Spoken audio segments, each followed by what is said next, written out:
Chapitre 6: les planètes extérieures et le présent. Nous commençons par Jupiter et le présent. Jupiter est la première planète extérieure. Nous l'appelons la planète de la co-conscience parce que, comme toutes les planètes extérieures, elle participe à toutes les idées et expériences qui sont plus que personnelles. Jupiter symbolise une compréhension collective et ouverte en provenance de ce qui est disponible dans l'univers présent plutôt que de ce qui est personnel et du ressort de l'individu. En tant que planète d'expansion, elle est là pour élargir notre conscience, nous amener à réaliser que nous ne percevons pas toujours toute l'étendue de ce qui englobe la compréhension. Elle réduit aussi notre emprise sur ce que nous appelons nos biens, nous libérant pour nous-mêmes, nous permettre d'expérimenter ce qui est plus grand que nous-mêmes. Nous avons alors à comprendre que le présent se trouve sur différents plans en même temps. Jupiter, qui est donc la planète qui gouverne les lieux et les connecte à des formes de pensée supérieures, nous permet de passer tous à un moment ou à un autre par des formes d'expérience où, tout en étant à un endroit, nous avons brusquement un flash qui semblerait hors de notre contrôle à d'autres endroits. Et nous savons en cet instant que nous ne sommes pas réellement dans ces autres endroits. Mais pendant un très court instant, il semble que nous y soyons. Et ça peut être un espace spatio-temporel, temps, lieu, etc., époque. Si l'on prête attention à ces flashs, la réalité de ces autres endroits devient aussi vivante que convaincante, pour ne pas dire plus vrai que la réalité physique de l'endroit où l'on se trouve pour le moment. Ainsi, Jupiter nous confronte dans notre maintenant à une autre fonction de l'ici. Jupiter nous amène à réaliser que dans des niveaux supérieurs de pensée, partout peut être ici et ici, peut être partout. Nous savons que l'esprit peut avoir tendance à vagabonder, mais parmi tous les signes du zodiaque, cette tendance se manifeste le plus couramment en Sagittaire, où l'effet de Jupiter est ressenti à son maximum. Tout dans le présent connaît une expansion, telle que l'individu semble être confronté littéralement à des millions de pensées et d'idées dont la plupart semblent avoir peu de rapport les unes avec les autres. Cependant, elles ont beaucoup à voir les unes avec les autres, puisqu'elles surviennent toutes dans le présent. Cela explique pourquoi notre premier contact avec les énergies de Jupiter tente à semer un certain trouble en nous. L'individu se demande ce qui se passe, car il commence à percevoir sa propre petitesse par rapport à l'étendue de tout ce qu'il se met à expérimenter. Il ressent tant de choses qu'il a de la peine même à savoir qui il est. Et puis, sur un autre plan, ce sont les décades, les siècles qui ressemblent à de brefs instants. Des livres entiers sont comme un seul mot. Les pensées n'existent plus. L'individu peut devenir très impatient à l'égard de lui-même lorsque ce rapport avec Jupiter est personnalisé. Il veut constamment d'ailleurs suivre chaque pensée qui, s'il le faisait, l'amènerait indubitablement à expérimenter absolument tout ce que son corps, son esprit, son âme pourraient appréhender. Il n'y aurait pas de limite avec Jupiter. Mais là encore, il faut se souvenir que Jupiter ne fait pas partie des planètes personnelles. Son impact sur n'importe quelle personne est donc de l'amener à une conscience plus élevée du plus grand tout que ce que l'individu perçoit normalement. Il fait partie de ce tout, mais il n'est pas le tout, il ne peut réalistement espérer l'être. Si vous voulez, vous, de votre côté, comprendre ce qu'est Jupiter, asseyez-vous et prenez un journal. Pendant que vous faites cela, allumez la radio, mais au lieu d'une station, imaginez-vous écoutant toutes les stations en même temps. Essayez aussi de penser à toutes les opinions qu'on vous a données sur toutes les questions que vous êtes posées, mais ne vous arrêtez pas là. Pensez à tous les endroits où vous êtes allés et à tous ceux où vous pourriez encore vous rendre dans le futur. Pensez à chacun des visages que vous avez rencontrés, soyez attentif à chaque bruit dans la rue et à tout ce que vous pouvez percevoir. On pourrait continuer ainsi indéfiniment pour décrire Jupiter.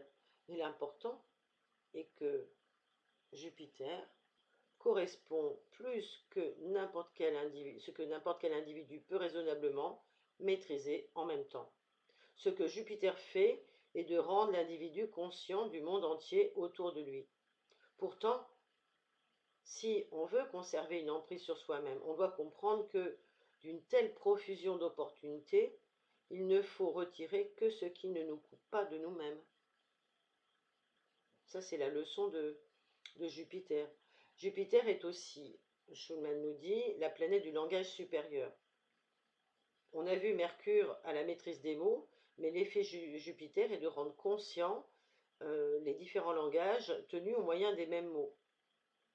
À ce sujet, la connotation des mots, les doubles sens, toutes les suggestions, les significations, les analogies peuvent être du ressort de Jupiter. Jupiter est la légendaire tour de Babel. Mais au fond, c'est aussi la sagesse du temple de Salomon. Alors, si Mercure influence les processus mentaux, personnels, du mental inférieur, Jupiter, quant à lui, est en rapport avec le mental supérieur, et tout ce qu'il sait grâce au processus impersonnel de la pensée. Ces pensées qui sont souvent difficiles à verbaliser, car très peu de personnes sont réellement en contact avec leur mental supérieur. Et même ceux qui le sont n'en font souvent l'expérience que par des moments assez courts. Notons que Jupiter est aussi le maître de la loi, des commandements divins, de la compréhension d'une manière de vivre supérieure. Mais il faut, pour tout individu, un effort conscient pour apprendre à retirer les plus grands bienfaits de cette planète, tout en restant centré sur son expérience personnelle. C'est pourquoi Jupiter a tellement tendance à sortir l'individu de tout ce qui le rattache à la vie de tous les jours, à son astreinte. Demandez-vous si Jupiter illumine vos journées. Et la tendance à laisser son esprit à se rendre dans des lieux éloignés, par exemple des horizons plus vastes, dépend largement de la mesure dans laquelle un individu peut laisser son Jupiter gaspiller son présent dans des expériences qui sont au-delà de sa vraie réalité.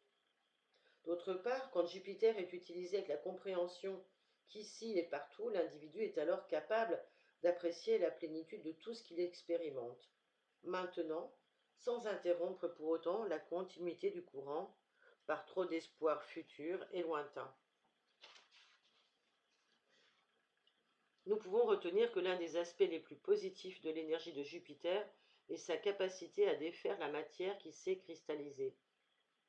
Elle permet à l'individu de se libérer de son passé et de s'élever au-dessus de lui en faisant l'expérience de la richesse de son présent.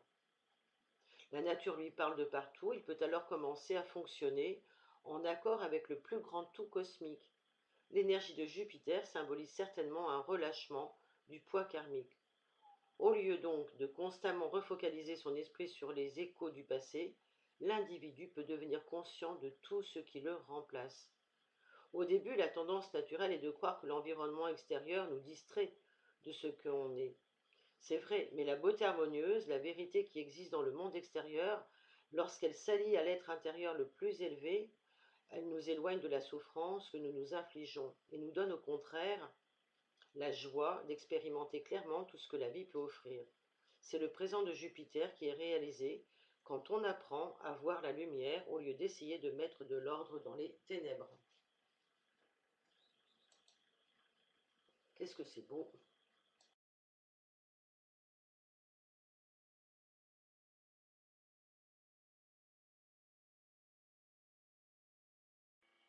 Chapitre 6, les planètes extérieures et le présent. Saturne et le présent. En tant que planète de la responsabilité, Saturne impose ses fardeaux à l'individu afin qu'il comprenne l'importance de ses besoins propres. C'est en assumant ses charges au mieux de ses capacités qu'il donne forme à la valeur de son être.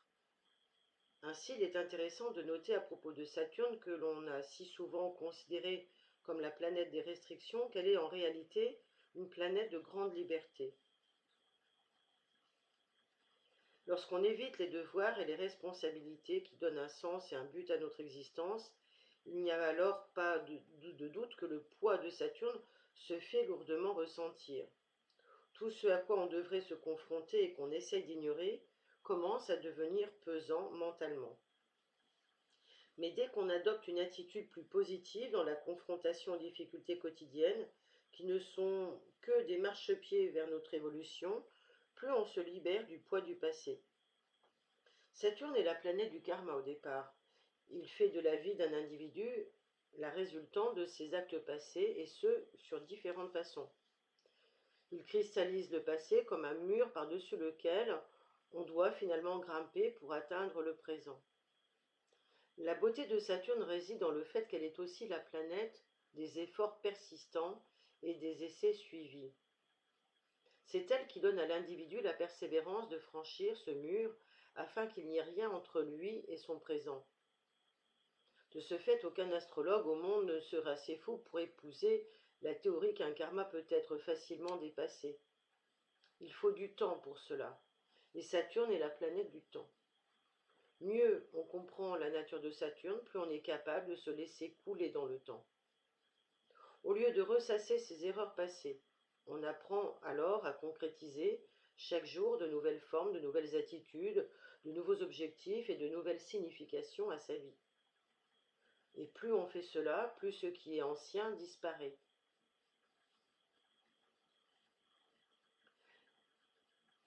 La nouveauté est toujours une excroissance de l'ancien. C'est à l'individu, par sa sagesse propre et sa libre volonté, liée au désir de se servir des deux, de faire en sorte que les anciennes structures, qui se sont révélées nuisibles, ne se manifestent plus dans le présent. Une personne peut être encline, à cause de Saturne, à programmer sa vie.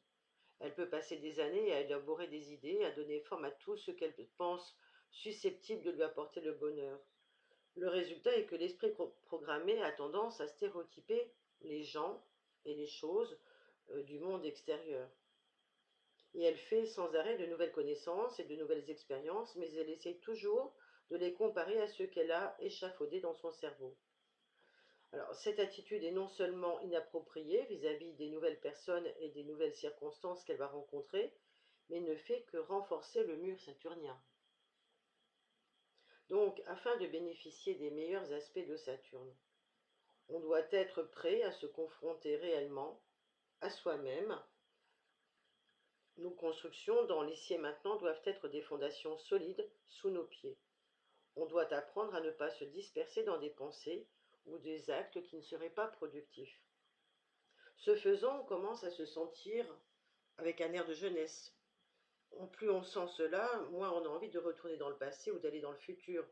Et puis, parallèlement, on ressent le besoin d'aller ailleurs non plus loin que là où l'on en est à un moment donné. Le sentiment de réserve donné par Saturne n'est pas du tout restrictif. Il apprend simplement à l'individu à se mouler dans des formes qui aient un sens. Par voie de conséquence, il apporte une certaine forme de paix intérieure. L'individu apprend, plus il parle de ce qu'il veut faire, moins il voit de sens à le faire. Par le silence, il conserve ses forces et est capable de vouer chaque instant à la réalisation de son objectif. Ceci n'est pas une chose facile à faire, cela demande un effort concentré. Pourtant, plus on pratique cela, plus il devient simple de vivre une expérience du présent créative. On se rend compte que chaque chose qu'on fait donne forme à tout ce que l'on est. Saturne est alors le professeur et détient les plus grands secrets de l'univers si l'on a la volonté d'apprendre. Ce que l'on fait chaque jour est plus important que ce qu'on rêve de faire dans le futur. La véritable essence de Saturne parle de réalité. Il sépare le rêve de ce qui est tangible et réel, si bien qu'un individu peut connaître ses rêves, mais aussi se rendre compte de ce qu'il doit faire advenir. La leçon de Saturne est de ne pas regarder ce que font les autres, ou même des années plus tard ce qu'on aurait soi-même pu faire, mais plutôt de donner une structure effective à sa vie, ici, maintenant, aujourd'hui. Il y a beaucoup d'individus qui glissent à travers la vie incapables de prendre des décisions, par exemple. Les vents de la chance balayent ici et là, et puis à aucun moment ils ne ressentent un sens réel de leur identité, de leurs objectifs, et même de la raison de leur existence. Et puis, il y en a d'autres qui se forgent des buts, qui les visent d'abord comme des fins, et puis, évaluant si cela en vaut la peine ou non, ils reviennent au point de départ et entreprennent de mener à bien leur projet.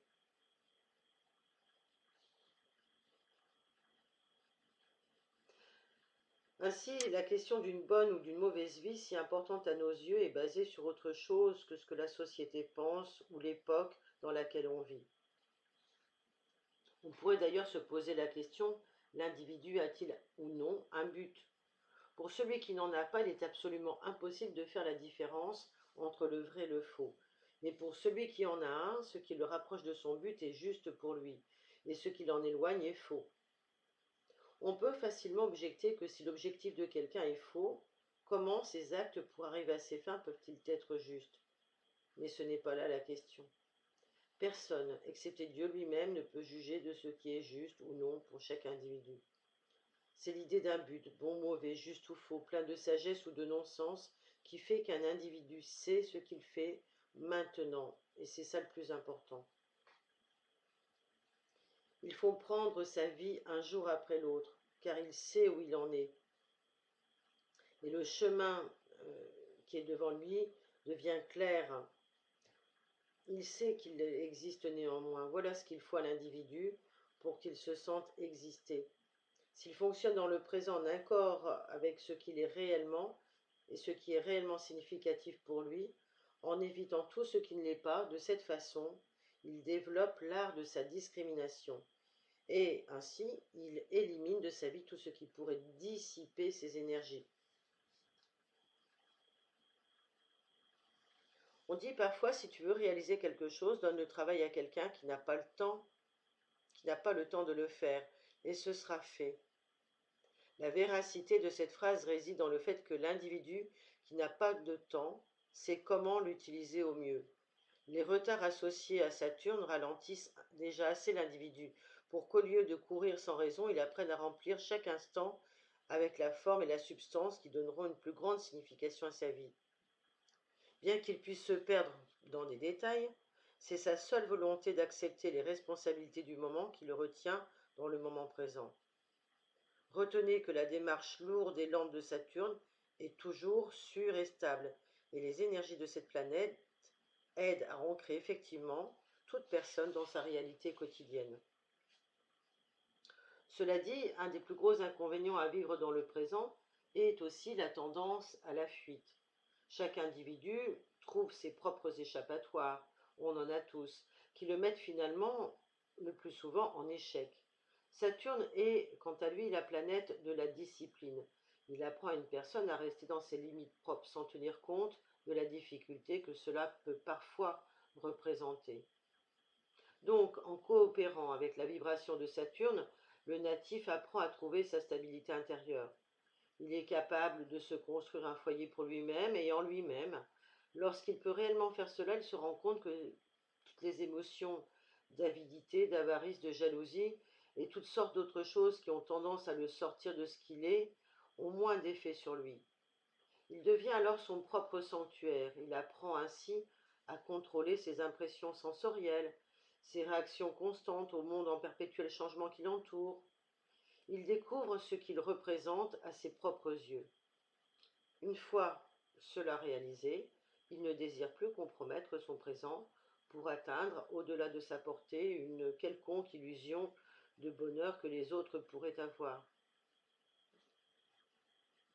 Saturne est la planète de la sagesse acquise par la maturité, qui vient avec l'âge et l'expérience. Et certains individus ont suffisamment de chance pour comprendre sa vibration assez tôt dans leur vie, alors que d'autres n'en comprennent les bienfaits que bien plus tard. Chez ceux qui demandent constamment les avis des autres pour chaque décision qu'ils doivent prendre, le sentiment de maîtrise de soi qu'offre Saturne n'apparaît jamais. Ceux qui en revanche se réalisent que tout ce qu'il y a de significatif dans la vie doit finalement venir de l'intérieur de soi prennent généralement leurs décisions en silence, sans chercher constamment des avis extérieurs. Ces individus seront capables de se prendre en main.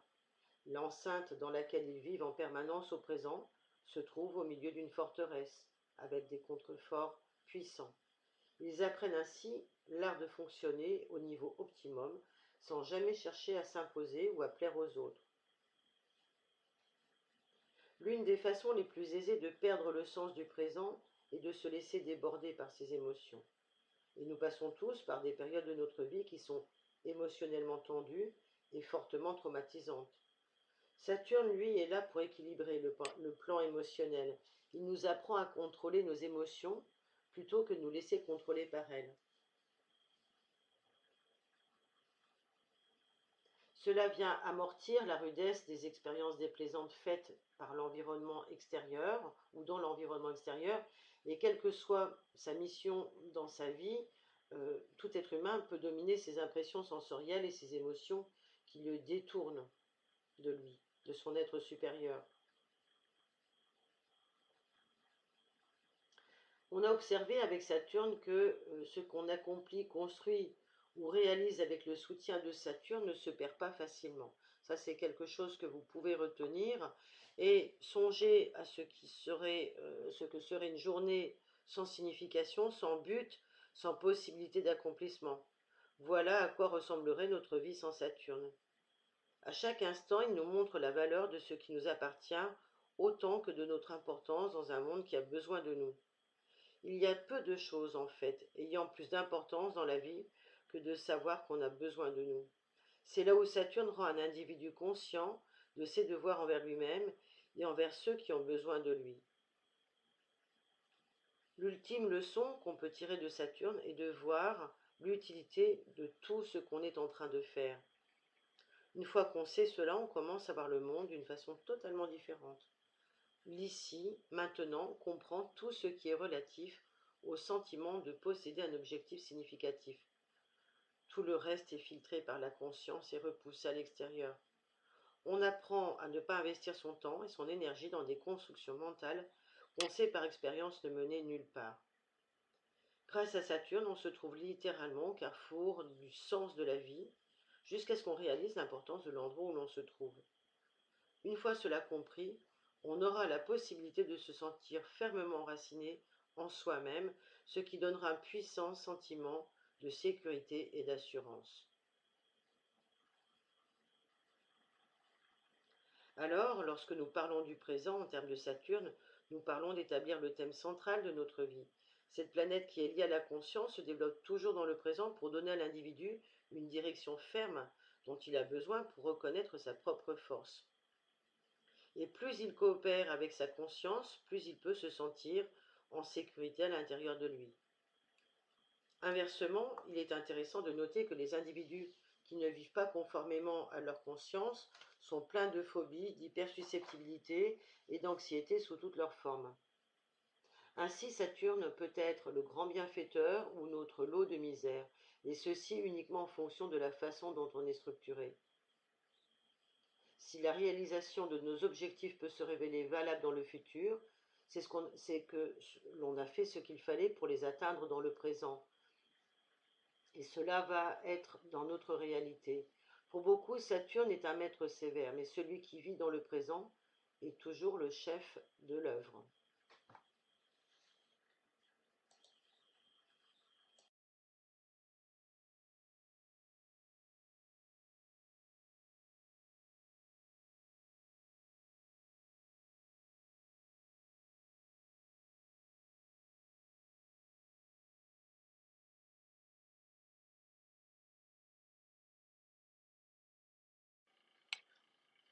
Uranus est le présent. Uranus est la planète de la conscience qui accroît et stimule l'intellect. Cela va bien au-delà de la structure de pensée traditionnelle qui couvre l'individu à de nouveaux points de vue, à des découvertes et à une vision plus fascinante de la vie. C'est parmi toutes les planètes à Uranus que l'individu doit de pouvoir relâcher sa maîtrise sur le passé et de voir la valeur de tout ce qui lui arrive dans le présent. Il peut ainsi changer les anciens modèles en un seul instant à travers la conscience accrue que lui donne Uranus. Et je rajouterai pour la nouveauté, pour l'innovation. Cette planète est considérée comme le maître de l'astrologie parce qu'elle détient les clés de l'illumination intérieure. Alors grâce à l'énergie uranienne, on réalise que le monde possède différents modes de comportement, styles de vie, chemins menant à Dieu. On comprend qu'il y a eu place pour chacun d'eux dans le monde et les différences entre les sociétés, les religions et les styles de vie donnent toutes de la couleur et de l'intérêt à l'environnement. Cependant, celui-ci n'est que l'aspect extérieur de notre expérience du présent. Ce n'est pas le moyeu de la roue duquel émanent nos idées et nos pensées. Alors, comment faire? Afin d'être au maximum en accord avec l'énergie d'Uranus, tout individu doit comprendre et revendiquer son unicité. Il peut être d'une mentalité ou d'un caractère absolument inacceptable pour la société qui l'entoure ou son époque. Pourtant, c'est son présent à lui. Il peut, et en fait il doit faire la différence de ceux qui l'entourent pour être lui-même. Pour les individus doués de clairvoyance, Uranus est la planète qui leur permet d'accorder leur réceptivité à la fréquence qui les met le plus à l'aise. Ceci est dans le but de filtrer toutes les prémonitions indésirables et trompeuses, les impulsions et les courants de pensée susceptibles de créer de la confusion dans leur vie personnelle. Uranus, en tant que planète de la volonté, je dirais, supérieure, permet ainsi à l'individu d'accorder ses perceptions mentales à celles des autres ou de s'en détacher selon son désir. Il est amusant de constater que cette planète conduit finalement à un grand sentiment de gratitude. On devient alors si conscient de tout ce que la vie a à offrir qu'on en devient extrêmement reconnaissant pour toutes les expériences que l'on peut faire. En tant qu'octave supérieure de Mercure, Uranus aide l'individu à se rendre compte de ce qu'il sait. À travers Mercure, il pense ses idées, mais grâce à Uranus, il est capable de les observer, de les comprendre d'un point de vue beaucoup plus vaste et moins dévié. Et plus il peut faire cela, plus il est capable de tolérer et de comprendre les inconsistances dont il fait l'expérience. Uranus est pour cela le symbole de la connaissance instantanée. Son impression d'éclat est la plus forte de toutes les planètes. Il a un magnétisme dans le présent qui est extrêmement puissant. En même temps, on sait que Uranus procure des revers permanents inattendus dans les événements dont on fait l'expérience, qui sont donc une résultante uranienne du karma, qui proviennent des vies passées. Mais si un individu est impersonnel par nature et ne s'accroche pas aux choses, il peut considérer que chaque instant est une création nouvelle. Uranus a pour pouvoir d'élever l'intellect et d'aider à rendre l'individu conscient que le modèle entier de l'univers se trouve en lui. Il nous aide à briser les barrières intérieures qui limitent la conscience et nous fait capable de voir tout ce qu'il est. Une telle révélation peut le rendre conscient de sa propre présence plutôt que de chercher cette impression dans la vie des autres. Donc le natif a tout intérêt à voir en Uranus une aide pour l'aider à retrouver son unicité. D'ailleurs, plus l'individu peut accepter les divergences en lui-même, plus il lui est facile pour lui d'accepter l'environnement dans lequel il vit. Ainsi, par une acceptation impersonnelle de toutes les choses qui semblent en désaccord avec les unes et les autres, on peut trouver l'harmonie en soi. Si l'on rejette constamment tout ce qui semble discordant, on se retranche de manière trop excessive dans des opinions personnelles pour faire véritablement l'expérience de tout ce qui se produit dans le présent. On refuse de laisser pénétrer ce que l'on ne veut pas voir et on limite son champ de vision aux seules perceptions de soi-même et du monde extérieur qui conviennent au schéma de nos attitudes préconçues. Ces attitudes, fortement cristallisées dans le passé, sont précisément celles qui maintiennent l'individu dans de vieilles structures karmiques dépassées depuis longtemps. Alors, lorsqu'on ouvre la conscience à une perception plus large de soi-même, la vie commence à devenir un émerveillement constant. On est chaque jour dans la crainte respectueuse de la nouveauté qui apportera ce dont on a besoin pour rester enraciné dans le présent. Peut-être que l'un des aspects les plus beaux d'Uranus est la manière dont on peut l'utiliser pour se détacher de situations émotionnelles et de réactions qui ne permettent pas de se percevoir clairement. Uranus étant une planète de clarté, nous indique qu'il y a des choses dans le monde que nous pouvons changer et qu'il y en a d'autres sur lesquelles il faut être réaliste et nous n'avons aucun pouvoir. Ainsi, nous parlons de l'acceptation du changement. La tournure inattendue des événements quotidiens crée justement une fascination toute particulière du présent. Cela libère l'individu des entraves du passé. C'est aussi ce qui éclaire les structures mentales et lui permet d'avoir différents points de vue, de nouvelles perceptions, des changements d'attitude, aidant le natif à se dégager de tout karma cristallisé dans le passé. Nombreux sont les individus qui, à un niveau ou à un autre, ont un important karma religieux ou spirituel qui dépend de leur éducation dans cette vie, sans parler de tout ce qu'ils ont pu faire par leurs incarnations précédentes. Donc la vision uranienne de la religion est centrée sur la connaissance de ce qui est. Elle écarte ce qui peut être traditionnel et en même temps sans réalisme. L'agilité à passer d'un sujet à un autre, d'une attitude à une autre, d'une perception à une autre, dépend d'Uranus. Cette planète permet à une personne d'être clairement consciente de ce qui se passe dans sa vie, sans pour cela s'enraciner dans quoi que ce soit. Elle est ainsi capable de faire l'expérience de l'unicité de toute chose, et en elle-même, cela peut paraître illogique aux autres, mais c'est le natif que cela concerne, puisqu'il va dans le courant du changement qui le concerne. Donc il rentre en contact avec le sens supérieur de sa vie, plutôt que d'essayer volontairement de la contrôler, de lui donner une direction personnelle qui va à l'encontre des forces cosmiques. En effet, Uranus est ainsi vu comme le grand éveilleur, il sort l'individu des contrariétés de son existence quotidienne et lui montre une réalité plus élevée. Et lorsque celui-ci entre en résonance avec elle, ses structures karmiques commencent à changer. Beaucoup de karma peut être effacé lorsqu'un individu est capable de réaliser par l'intermédiaire des énergies uraniennes l'importance de son soi impersonnel. Presque tout notre karma se situe sur le plan personnel. Par exemple, les effets de la haine, de l'avidité, de la colère, de la revanche et d'autres émotions négatives qui perturbent l'humanité depuis la nuit des temps, aujourd'hui n'existent que sur le plan personnel. Ainsi, lorsqu'un individu est capable de se percevoir lui-même dans sa vie de manière plus impersonnelle, beaucoup de traits négatifs qui le tourmentent karmiquement disparaissent presque miraculeusement.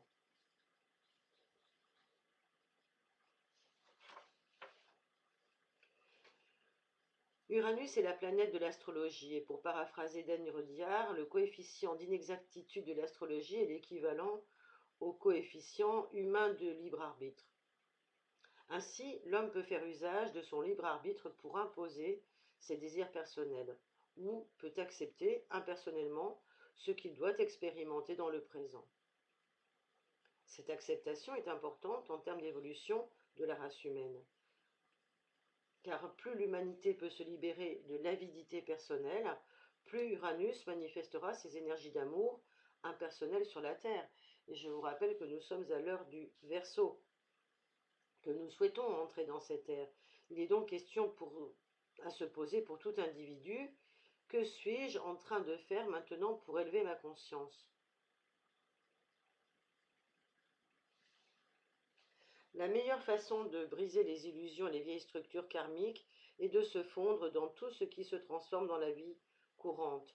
La plupart des individus sont si réticents au changement que même lorsqu'ils se présentent à eux sous une forme positive, ils continuent parfois d'essayer de retourner à leurs vieilles habitudes et de faire encore et encore comme avant. Alors, non pas parce qu'ils sont par déni d'eux-mêmes, mais parce qu'ils ont l'habitude de leur zone de confort et préfèrent utiliser parfois leurs vieux critères. Alors, d'une façon étonnante, c'est le cas même si les vieux schémas signifiaient la souffrance et que les nouvelles voies signifient la libération. Parfois, Uranus a besoin de trancher un peu plus sévèrement pour couper ces nœuds gordiens auprès des personnes dans leur situation. Donc, Uranus nous aide à couper de toutes les relations de dépendance, aussi bien que la pensée de dépendance peut en avoir en nous. Les énergies de cette planète, précurseurs de l'âge du Verseau, doivent avoir une place prédominante dans notre esprit si nous voulons être une race d'individus illuminés, considérant la liberté de penser comme une des valeurs morales les plus élevées, et je rajouterai fondamentales.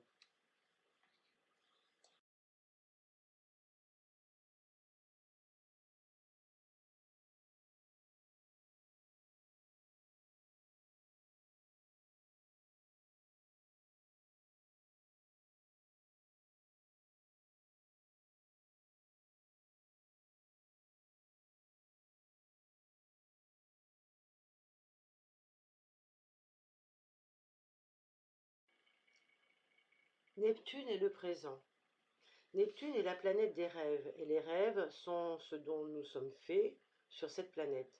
Lorsqu'on est né à cette vie, on va dans ce qu'on appelle le sommeil mystique. Durant ce sommeil, nous dit Martin Schulman, on rêve et d'un jour à l'autre et d'un moment à l'autre, on vit un rêve après l'autre, en croyant fermement que chacun est réel au moment où on le vit. La vie devient une forme alors d'illusion, d'une énorme illusion. C'est aussi le cas pour une grande partie de ce que nous percevons autour de nous. Tout le monde aime croire à sa propre importance, tout le monde, mais nous faisons beaucoup d'efforts pour prouver à l'ego que nous en avons. Cependant, quoi qu'on accomplisse ou réalise, il y a en nous une certaine insatisfaction à cause de l'état de rêve dans lequel on vit. Et l'auteur a bien dit dans lequel on vit, pas dans lequel on rêve. Le plus grand pouvoir de Neptune est donc de dissoudre lentement l'ego, de ce que l'on croit être notre réalité, pour que nous puissions finalement voir au-delà de toutes ces illusions et nous mettre au diapason du plus grand, tout dont nous faisons partie. Aussi longtemps que nous restons dans l'ego et vivons dans un état séparé de tout ce que nous faisons véritablement,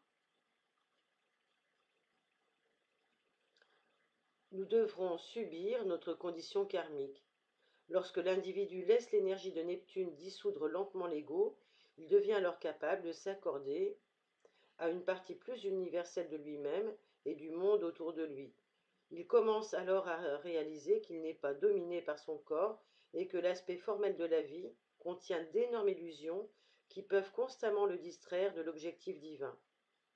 Il apprend la valeur de la vacuité mentale au lieu de croire qu'il doit penser à tout, à chaque instant. Il apprend par contre à se couler dans le courant de la vie et n'essaye plus de lutter sans arrêt contre le courant dans lequel il nage.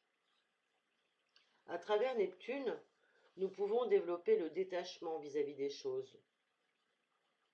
Plus on peut faire cela, mieux on est à même de dissoudre les résidus du karma passé qui traînent encore dans cette vie. Nous devons comprendre que les pensées sont aussi des objets.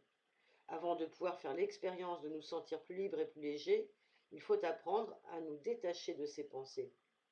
Ici, l'ego doit livrer un grand combat. Il doit admettre vis-à-vis de lui-même que toutes ces pensées n'ont pas véritablement de sens. Et cela est extrêmement difficile parce qu'on tient à ses principes, ses idées, ses attitudes, ses opinions, ce qui nous donne le sentiment d'être dans nos baskets et dans notre propre existence et dans nos propres importances. En même temps, ces mêmes principes, idées, attitudes, opinions font que le karma s'ancre plus fortement et prend davantage d'importance dans le présent et le futur. Donc le natif doit vraiment transformer cela en permanence. Il doit essayer de ne pas posséder ses pensées, mais plutôt de leur permettre de le traverser de différentes façons. Dès que l'on est en bon contact avec l'énergie neptunienne, il y a un courant élevé de créativité qui se met à envahir l'existence de l'individu. Et c'est ainsi qu'il commence à voir la signification de ce que l'on appelle le non structuré, à en comprendre la valeur et à voir cela dans la non-structure. Il voit que tout n'est rien et rien est quelque chose. Toute la perception de la vie change véritablement car il n'est plus distrait par la forme des choses. La conséquence en est qu'il entre en accord avec sa nature impersonnelle. Et lorsque cela se produit, une grande partie du karma est abandonnée, car beaucoup de la souffrance que les individus éprouvent à cause de leurs actions passées, par une vision plus impersonnelle de la vie, les effets dissolvants de Neptune ne permettent plus au karma négatif de rester attaché à qui que ce soit et à quoi que ce soit. L'individu commence alors à fonctionner en se référant à son essence plutôt qu'à son ego.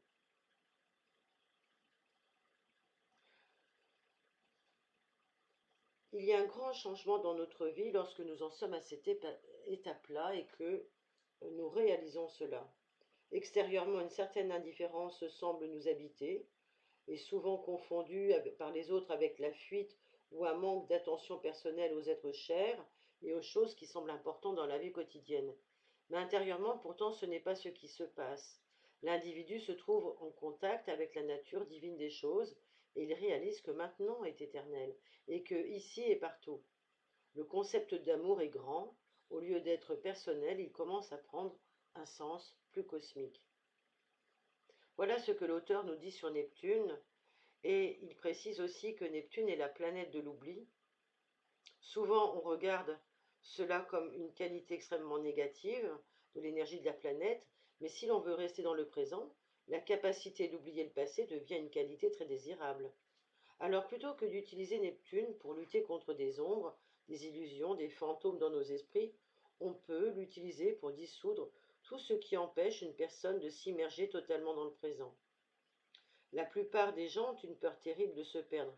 Ils s'accrochent à des notions et à des idées préconçues bien des années après qu'elles aient perdu leur utilité. Ils construisent même des modèles mentaux du monde et de l'attitude des gens envers eux, telle qu'ils devraient être.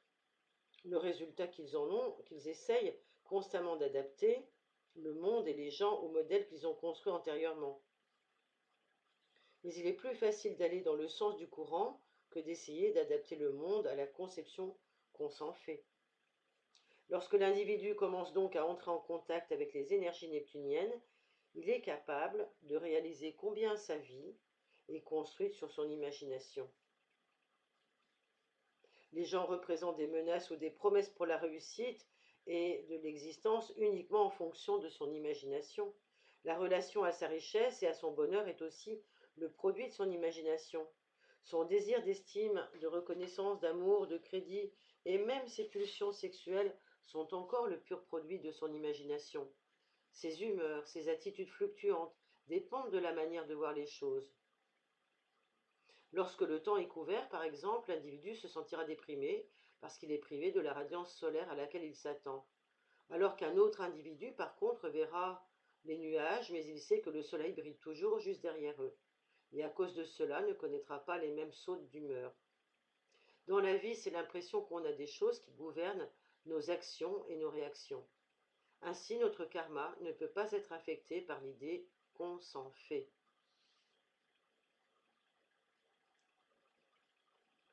Plus haut, en parlant de Saturne, j'ai fait mention du fait qu'il est extrêmement important pour un individu d'avoir des objectifs pour rester dans le présent.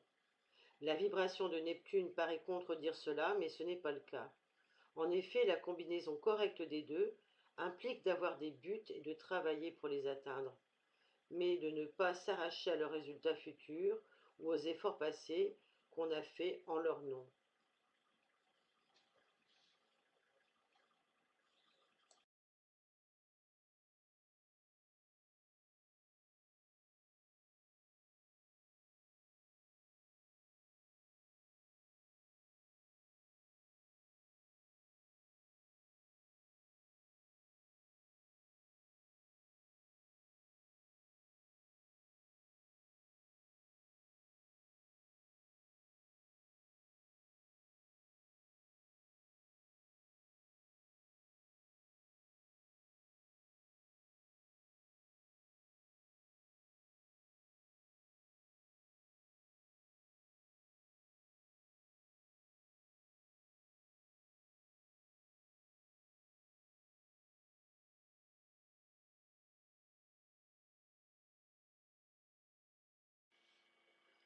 Pluton, dans les planètes extérieures, Pluton est le présent.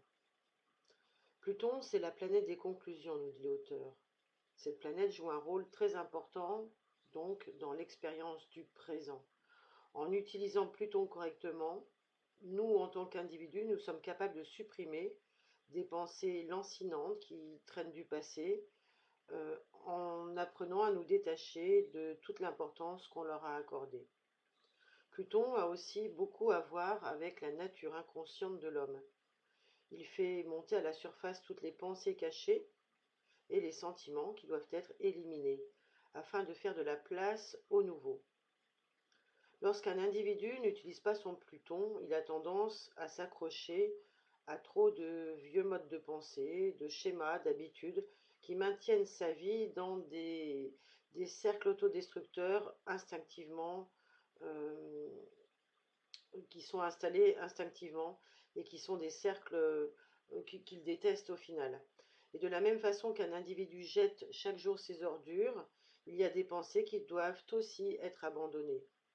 Si elles ne le sont pas, elles évoluent en permanence dans l'inconscient de la personne et de temps en temps émergent de sa conscience en proposant une influence dans les modes de comportement contre une volonté bien sûr consciente de faire tout autrement.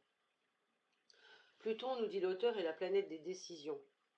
Nous avons donc tendance à souffrir pendant des années jusqu'à ce que nous soyons capables de régler définitivement les choses. Et pour cela, nous prenons une décision. Nous amassons de plus en plus d'informations pour nous aider à comprendre et justement à prendre ces décisions. Mais si nous ne les prenons pas, nous nous trouvons submergés par toutes les informations emmagasinées.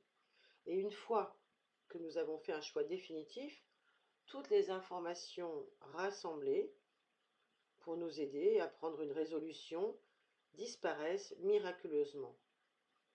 Nous sommes alors libres de faire de nouvelles expériences basées sur des attitudes neuves. Je pense que vous en êtes rendu compte que finalement, une fois qu'on a opéré la chose qui allait transformer notre vie, eh bien les choses apparaissent de façon magique. C'est ce que souvent on entend décrire dans tous les audios, les podcasts qu'on peut entendre sur le développement personnel, sur la résilience, sur tout ça. Mais en fait, c'est l'œuvre de Pluton, et Pluton nous amène, ça c'est le commentaire que je rajoute, hein, nous amène justement à utiliser euh, cette capacité de transformation, cette capacité de muer à l'intérieur de soi. Donc, toutes les choses qui nous attachaient, qui se collaient à nous et qui étaient emmagasinées, enquistées même, eh bien, à partir du moment où nous prenions la décision d'en faire quelque chose d'autre, de ne plus leur donner la même nourriture, eh bien, nous arrivons à des attitudes complètement neuves, des comportements complètement guéris ou sains, enfin, des choses qui vont être beaucoup plus libératrices pour nous. Schulman nous dit que le présent existe à différents niveaux, et Pluton est une planète d'une extrême profondeur et d'une grande sagesse. Si on ne l'utilise pas, on ne perçoit que la surface des choses. Donc en ignorant le courant souterrain qui sous-tend notre création, ce que nous sommes, eh ben, on ignore le courant de toute créativité, on ignore le courant de tout ce qui se passe au niveau de notre magie intérieure, à notre niveau sexuel. Il faut apprendre à entrer en contact avec cette énergie primitive pour lui redonner toute sa place et honorer le fait que ce soit par là que passent nos racines. Donc l'accomplissement de nos pulsions sexuelles inconscientes est l'un des facteurs les plus motivants dans le présent. Elles cherchent à s'exprimer pratiquement en permanence, mais bien sûr la société, la religion, les tabous sociaux, l'éducation, et la plupart des gens ont tendance à les ignorer plutôt que d'assumer leurs besoins sexuels véritables. Donc ils passent leur vie dans la frustration sans très bien savoir pourquoi. Alors Pluton, lui, il va gérer tout ça, mais il va aussi être le maître de l'inconscient collectif. Il devient alors tout à fait évident que, quelle que soit la différence entre les gens, la seule chose qu'ils aient en commun, c'est leur nature sexuelle, si j'ose dire, leur nature instinctive. Pour qu'un individu soit heureux dans le présent, il doit prendre en compte sa nature instinctuelle, l'accepter, la réaliser, et réaliser aussi qu'il n'est pas parfait, puis d'apprendre à vivre avec lui-même sur ce plan-là, sur la vie avec ses désirs fondamentaux. Et souvent, ces désirs, on les perçoit mieux chez les autres que chez soi-même. Voilà, donc l'auteur insiste en nous disant que le présent se transforme constamment chaque jour. C'est un éternel recommencement. Et partout dans le monde, eh bien, que ce soit au niveau individuel ou au niveau plus global, eh bien, il y a de grands changements qui se produisent et qui balayent, qui refont le cycle de la société à chaque fois. Des gens se déplacent d'un endroit à un autre, changent de travail, se marient, divorcent. Voilà, tout se fait. Et il y a une acceptation du fait que le monde traverse de grands changements. En ce moment, on parle beaucoup des changements climatiques, des changements économiques, des changements politiques. On est vraiment dans ce type de mutation. Et Pluton va nous parler de cela à l'échelle globale. Ensuite, lorsque l'on essaye de se relier à soi-même et aux autres de la même manière qu'on a toujours fait, on ne peut ressentir l'impression de présence que nous offre chaque instant. Donc il y a vraiment une expression qui dit les règles sont faites pour être enfreintes. Et donc c'est tout à fait vrai, car si elles ne l'étaient pas, il n'y aurait absolument aucun moyen d'en créer de nouvelles, voire de meilleures. Donc c'est en poussant comme ça un petit peu les murs qu'on arrive à voir ce qu'il y a derrière. Ceci explique le désir très naturel en l'homme de détruire. Voilà pour la raison de la destruction. Et à différents degrés, les lois que la société fait peser sur lui, eh bien, l'homme n'aura de cesse de repousser ces lois, voire de les détruire pour les reconstruire, pour les adapter. Donc, il y a toujours de bonnes raisons à l'intérieur de chacun d'entre nous d'entrer en contact avec nos instincts destructeurs. C'est d'eux que proviennent des éléments constitutifs d'une création future.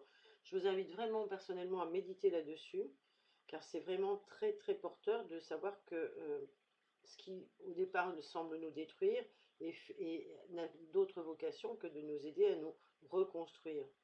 Voilà, donc si vous pouvez vous en saisir pour traverser ce que vous avez à traverser qui reste à transformer, eh bien vous ne vous en porterez que mieux. D'ailleurs, on voit bien que si une personne nie sa nature destructive, elle n'a pas du tout de vision complète des choses, du monde qui l'entoure, elle a une méconnaissance totale et elle est en train de se constituer un karma d'ignorance, tout simplement. Donc aujourd'hui vous êtes avertis, servez-vous-en pour pouvoir justement transformer les choses. Pluton possède une qualité dynamique qui est la force de conviction de l'individu. Lorsqu'une personne croit en la vérité, elle est prête à aller en enfer pour défendre et à lutter ses croyances, par exemple. Pour ses croyances. Ça, c'est un bon usage de Pluton. Mais il renforce des attitudes, des croyances, des idées qui font qu'un individu veut mettre tout en pièces, tout ce qui entre en contradiction avec ce qu'il sait. Et trop nombreux sont ceux qui, parmi nous, ont tendance à revenir sur des choses longtemps après qu'une décision ait été prise à leur sujet. Pluton clôt les chapitres de notre vie pour qu'ils ne soient plus jamais réouverts. Donc, il y a aussi un comportement là à comprendre et une attitude à respecter. Le jour où un individu diplômé quitte l'école, il a en général un sentiment semblable à Pluton. Il sait qu'il quitte l'école, il ne peut plus faire marche arrière, car il sait ce qui est acquis et ce qui est derrière lui. Et ça, c'est très formateur pour le psychisme, pour tout ce qu'on doit vivre comme étape dans la vie. Et souvent, ce quelque chose de neuf n'a pas encore pris forme dans son esprit. Quand on sort de l'école avec le diplôme en poche, on n'a pas forcément une idée précise de ce que va être la vie pour nous. Donc quand Pluton possède cette espèce de qualité qui est d'ouvrir l'accès à l'inconnu, c'est parce qu'il a fermé une porte derrière en fait. Et cela fait quelque peu redouter les gens de se laisser emporter par cet accès à l'inconnu. Il y a beaucoup qui redoutent. Donc la capacité à entreprendre et la capacité à être dans un esprit d'entreprise sur de nouvelles choses, sur des choses inconnues, n'est pas donnée à tout le monde. Et en général, les gens qui sont capables de faire ça sont dotés d'une capacité à bien utiliser leur Pluton. Mais c'est intéressant de constater que lorsque on entreprend de nouvelles choses, il y a un accomplissement qui se produit dans le présent. Donc Pluton, c'est aussi une planète qui parle de la grande richesse. Profondément à l'intérieur de nous, cela vient évoquer nos talents cachés, nos ressources, tous nos plans pour le futur qui font du présent une expérience qu'on va faire régénératrice, qu'on va porter à être régénératrice. Donc il y a un aspect quand même très personnel et très solitaire de Pluton qui n'existe que uniquement pour que nous puissions entrer en contact avec notre véritable nature, avec notre œuvre noire, avec ce que nous sommes au plus profond de nous pour trouver ce qui va nous permettre d'être en contact avec le mouvement. Donc avec fermeté et force, Pluton déchire en morceaux ce qui n'est plus utile et il fait arriver le présent. C'est grâce à lui. Donc à différents moments de notre vie, nous nous trouvons rejetés d'un nid après l'autre, afin que nous puissions apprendre de nouvelles choses plutôt que de nous réfugier dans de vieilles habitudes. Tout ça, ça a trait en fait à des expériences plutoniennes, et finalement, plutôt que d'en souffrir, nous devons essayer de retourner cette vision en une vision de gratitude et de reconnaissance, car elles sont là pour nous aider à évoluer. Alors bien sûr, lorsqu'un individu perd son travail, il se sent coupé de son appui, notamment l'appui financier, donc ça peut remettre en cause tous les besoins de la pyramide de Maslow qui sont à la base entamés. Pareil pour lorsqu'un mariage se brise, lorsqu'on est amputé de quelque chose qui fixe notre sécurité émotionnelle ou nos rêves, ou qui est issu de nos constructions. Par exemple, un déménagement, le fait d'être séparé de tout ce qui nous est familier, lorsqu'une amitié prend fin aussi. Et bien voilà, la personne, elle est privée d'une personne qui a accepté ses idées et de l'écouter. Donc, dans tous les cas, et ils sont nombreux, il y en a de nombreux autres, il y a une force d'érosion constante de Pluton qui assèche le lit de la rivière pour nous obliger à changer de nid, en fait, à changer de lit et à aller voir ailleurs, dans un autre étang, de l'eau claire pour se baigner. Donc, il en résulte que Pluton, vous le comprendrez, est un moteur important pour la race humaine et ses mutations. Il crée, grâce à la destruction, un peu comme la destruction d'un vieil immeuble qui permet la construction d'un nouveau bâtiment. Il symbolise en ce sens le progrès et un profond sentiment dynamique dans le présent, pardon.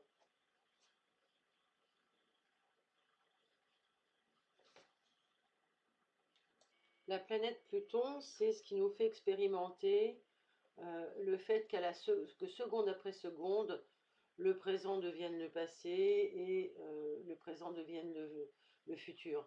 Voilà, c'est vraiment ce mouvement-là, cette énergie-là qui fait que Pluton va symboliser une forme de réalisation,